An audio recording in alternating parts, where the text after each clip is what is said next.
दोस्तों सबसे पहले तो इस हेडलाइन को देखिए, बनाएंगे नया बिहार, फिर एक बार एनडीए सरकार। दरअसल हाल ही में बिहार के मोतिहारी जिले में एक जनसभा हुई थी, जिसे संबोधित करते हुए पीएम मोदी ने इस स्लोगन को कहा था। वैसे ऐसी लाइन आपने शायद पहले भी सुनी होगी। इलेक्शंस आते ही बिहार में ऐसे स्लोगन्स गूंजने लगते हैं। लीडर्स बड़े बड़े वादे करते हैं, कोई कहता है हर यूथ को नौकरी देंगे, तो कोई हर गाँव में बिजली, कुछ तो पटना को सिंगापुर बनाने की भी बात करते हैं। अब जरा सोचिए, अगर ये सारे वादे पूरे हो जाते तो आज का बिहार कैसा दिखता? शायद देश का सबसे डेवलप्ड स्टेट। लेकिन रियलिटी क्या है? इलेक्शन के बाद हमें वही टूटी सड़कें, खस्ता हाल स्कूल, बेरोजगार यूथ और लाखों ऐसे देखने को मिलते हैं जो हर साल बिहार को छोड़कर बाहर जाने को मजबूर हैं। अब सवाल ये है कि आखिर क्यों बिहार में हर इलेक्शन के बाद भी सब कुछ वैसा ही रहता है जैसे पहले था? क्यों नए नारे, नए चेहरे तो आते हैं, लेकिन बिहार की कंडीशन नहीं बदलती? दोस्तों आज की इस वीडियो में हम इसी सवाल का जवाब ढूंढेंगे और यकीन मानिए ये कहानी सिर्फ लीडर्स की नहीं है, इसमें हमारा और आपका भी इम्पोर्टेंट रोल है। तो चलिए शुरू करते हैं।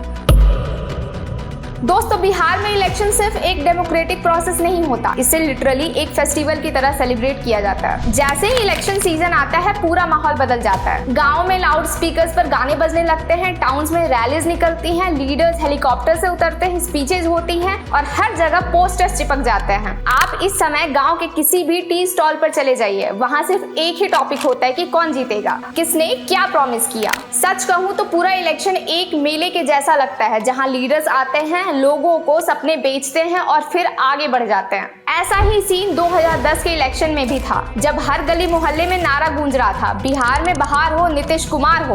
उस समय लोग जेन्युइनली मान रहे थे कि अब डेवलपमेंट आने वाला है और देखा जाए तो शुरुआती सालों में असर दिखा भी। रोड्स बेहतर हुई, बिजली की हालत सुधरी, क्राइम पर कुछ कंट्रोल हुआ, लेकिन धीरे धीरे रियलिटी सामने आने लगी। डेवलपमेंट वहीं अटक गया और सबसे बड़ा सवाल खड़ा हो गया कि यूथ का फ्यूचर कहाँ है। अब जरा आप खुद बिहार की हालत देखिए। CMIE के 2023 के डेटा के मुताबिक बिहार का अनएम्प्लॉयमेंट रेट 19.1% है। अगर कंपेयर करें इसे नेशनल एवरेज से तो ये सिर्फ 7.9% है। मतलब बिहार का अनएम्प्लॉयमेंट नेशनल एवरेज से 2.5 गुना ज्यादा है। और ये सिर्फ नंबर्स नहीं है, ये लाखों फैमिलीज का दर्द है। आप पटना के बोरिंग रोड पे चले जाइए, वहाँ आपको हजारों स्टूडेंट्स मिलेंगे जो कोचिंग इंस्टीट्यूट्स में UPSC, SSC और रेलवे एग्जाम्स की तैयारी कर रहे हैं। इनमें से ज्यादातर स्टूडेंट छोटे गाँवों से आते हैं, जहाँ पेरेंट्स अपनी जमीन तक बेचकर या कर्ज लेकर उन्हें पढ़ाई के लिए भेजते हैं। लेकिन जब एग्जाम्स होते हैं तो या तो पेपर लीक हो जाता है या फिर सालों तक रिजल्ट ही नहीं आता। आपको याद होगा 2023 में BPSC प्रीलिम्स का पेपर लीक हुआ था, जिससे लाखों स्टूडेंट्स की मेहनत पर पानी फिर गया था। स्टूडेंट्स ने सड़कों पर प्रोटेस्ट किया, X पर BPSC फ्रॉड ट्रेंड करता रहा। लेकिन सिस्टम ने क्या किया? एक कमेटी बना दी, कुछ लोगों को सस्पेंड कर दिया और फिर सब शांत हो गया। लेकिन उन स्टूडेंट्स के करियर का क्या हुआ? उनकी मेहनत तो बेकार हो गई। आंखों में सपने लिए जो उन्होंने रात रात भर जाकर पढ़ाई की थी, सब बर्बाद हो गया। ऐसे में सोचने वाली बात है कि आखिर बिहार ऐसा क्यों कर रहा है? इतनी मेहनत के बावजूद स्टूडेंट्स का फ्यूचर क्यों बर्बाद हो रहा है? तो दोस्तों असल में इसके लिए जिम्मेदार है हमारा एजुकेशन सिस्टम। ASER 2023 की रिपोर्ट के मुताबिक बिहार के 60% से ज्यादा रूरल स्कूल्स में बेसिक फैसिलिटीज ही नहीं है, जैसे टॉयलेट नहीं है, लाइब्रेरी नहीं और पीने के लिए साफ पानी भी नहीं है। यहाँ तक कि कई स्कूल्स में तो प्रॉपर टीचर्स तक नहीं है। दोस्तों यहाँ के गाँव के बच्चों की हालत तो और भी खराब है। बच्चे कई किलोमीटर पैदल चलकर स्कूल पहुँचते हैं, लेकिन वहाँ जाकर बस अटेंडेंस लगती है, पढ़ाई पर ध्यान ही नहीं दिया जाता। अब आप सोचिए यहाँ बच्चे आगे जाकर कैसे किसी दिल्ली या बैंगलोर के बच्चे से कॉम्पीट करेगा। यही रीजन है कि बिहार का एजुकेशन सिस्टम बार बार हमारी फ्यूचर जनरेशन को मजबूत बनाने में फेल हो रहा है। और जब एजुकेशन और जॉब्स दोनों ही वीक हो तो नेचुरली नजर पॉलिटिक्स की तरफ जाती है। लेकिन बिहार की पॉलिटिक्स डेवलपमेंट से ज्यादा कास्ट और कम्युनिटी कार्ड्स पर चलती है। हर पार्टी का अपना अपना वोट बैंक है, जहाँ RJD यादव और मुस्लिम कम्युनिटी पर डिपेंड करती है, वहीं JDU और BJP अपर कास्ट और EBCs पर। लीडर्स अच्छे से जानते हैं कि कास्ट कार्ड खेलकर आसानी से वो इलेक्शन जीत सकते हैं। यही वजह है कि हर बार डेवलपमेंट के वादे तो खूब किए जाते हैं, लेकिन ग्राउंड पर हमेशा कास्ट इक्वेशंस ही तय करते हैं कि बिहार का फ्यूचर किस दिशा में जाएगा। दोस्तों करप्शन भी बिहार की एक बड़ी बीमारी है। ट्रांसपेरेंसी इंटरनेशनल 2024 की रिपोर्ट के मुताबिक बिहार आज भी सबसे करप्ट स्टेट्स में से एक है। गवर्नमेंट जॉब्स हो, टेंडर हो या कोई प्रोजेक्ट, यहाँ हर जगह कमीशन और रिश्वत का खेल चलता है। हाल ही में बिहार के सिवान जिले का एक रेवेन्यू एम्प्लॉय गिरीश तिवारी को 35,000 की रिश्वत लेते हुए गिरफ्तार किया गया। ये पैसा एक जमीन के विवाद को सेटल करने के लिए लिया जा रहा था।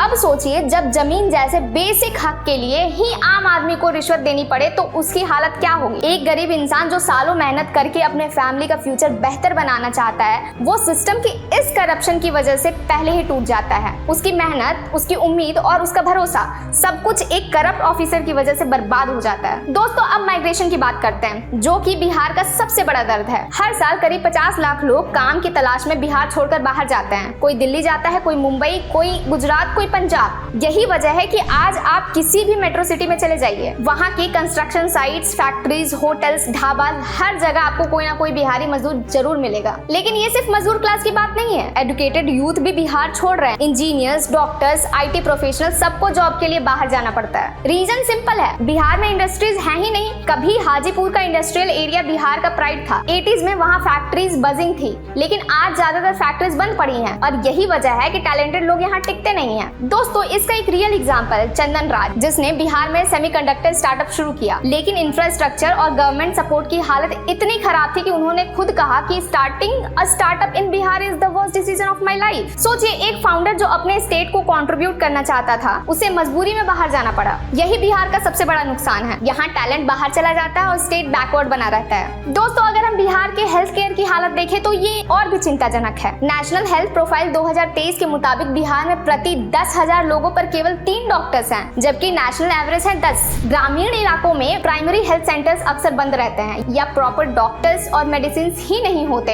यही वजह है कि लोग बीमारी के इलाज के लिए भी अपने गांव शहर छोड़कर दूसरे स्टेट्स में जाते हैं। दोस्तों, अगर एग्रीकल्चर की बात करें तो बिहार की 60% पॉपुलेशन खेती पर डिपेंडेंट है, लेकिन इरिगेशन की हालत यहाँ बहुत खराब है। यहाँ की ज्यादातर खेती मानसून पर डिपेंडेंट है और स्टोरेज की कमी की वजह से प्रोड्यूस बर्बाद हो जाता है। किसानों को अपने धान और गेहूं का सही दाम नहीं मिलता, जिसकी वजह से एग्रीकल्चर बेस्ड कंपनी होने के बावजूद किसान गरीब बने रहते हैं। दोस्तों, अब सवाल ये है कि क्या बिहार बदल सकता है? तो इसका सिंपल सा जवाब है हाँ, बिहार बदल सकता है, लेकिन इसके लिए सिर्फ छोटी मोटी स्कीम से काम नहीं चलेगा, बल्कि बोल्ड और टफ स्टेप्स लेने होंगे। सबसे पहले तो यहाँ के इरिगेशन सिस्टम को सुधारना होगा और फूड प्रोसेसिंग इंडस्ट्री लगानी होगी ताकि गाँव में रोजगार पैदा हो सके और माइग्रेशन कम हो। इसके साथ ही बिहार को कास्ट बेस्ड पॉलिटिक्स से बाहर निकलना होगा, क्योंकि जब तक कास्ट इक्वेशंस हावी रहेंगे, डेवलपमेंट सिर्फ एक इलेक्शन प्रॉमिस बनकर रह जाएगा। लीडर्स को समझना होगा कि असली ताकत लोगों की एम्प्लॉयमेंट, एजुकेशन और सिक्योरिटी देने में है, ना कि कास्ट कार्ड खेलने में। इंडस्ट्रीज की कमी इस स्टेट की सबसे बड़ी कमजोरी है। जब तक बिहार में फैक्ट्रीज और कंपनी नहीं लगेंगी, तब तक यहाँ के यूथ मजबूर होकर दिल्ली, मुंबई जाते रहेंगे। बिहार को अर्जेंटली जरूरत है बेहतर इंफ्रास्ट्रक्चर, रिलायबल इलेक्ट्रिसिटी और ऐसे इंडस्ट्रियल हब्स की जो एंटरप्रेन्योर्स को अट्रैक्ट करें। टैक्स छूट और सिंगल विंडो क्लियरेंस जैसे कदम उठाने होंगे ताकि कोई भी यंग बिजनेसमैन यहाँ इन्वेस्ट करने से डरे नहीं। लेकिन डेवलपमेंट सिर्फ इंडस्ट्री से नहीं आएगा, उसके लिए एजुकेशन सिस्टम को भी पूरी तरह से बदलना होगा। स्कूल्स और कॉलेजेस को मॉडर्नाइज करना होगा, क्लासरूम में टेक्नोलॉजी लानी होगी, टीचर्स को प्रॉपर्ली ट्रेन करना होगा और सबसे जरूरी वोकेशनल ट्रेनिंग और स्किल डेवलपमेंट पर फोकस करना होगा ताकि बिहार का यूथ सिर्फ गवर्नमेंट जॉब्स का इंतजार ना करे, बल्कि प्राइवेट सेक्टर और एंटरप्रेन्योरशिप में भी अपना पहचान बना सके। दोस्तों, करप्शन इस पूरी कहानी का सबसे काला चेहरा है। इसे खत्म करने के लिए सिर्फ कानून बनाना काफी नहीं होगा, उन्हें सख्ती से इम्प्लीमेंट भी करना होगा। अगर बिहार को सच में आगे बढ़ना है तो करप्ट ऑफिसर्स और कॉन्ट्रैक्टर्स को परमानेंटली ब्लैकलिस्ट करना होगा ताकि लोग भरोसा कर सके कि मेहनत और ईमानदारी से भी काम हो सकता है। लेकिन दोस्तों, ये सारा बदलाव तभी पॉसिबल होगा जब पब्लिक भी अपनी जिम्मेदारी समझेगी। लीडर्स और सिस्टम को ब्लेम करना आसान है, मगर वोटर्स भी उतने ही रिस्पॉन्सिबल है। जब तक लोग कास्ट देखकर वोट डालते रहेंगे और करप्शन को नॉर्मल मानते रहेंगे, तब तक कुछ भी नहीं बदलेगा।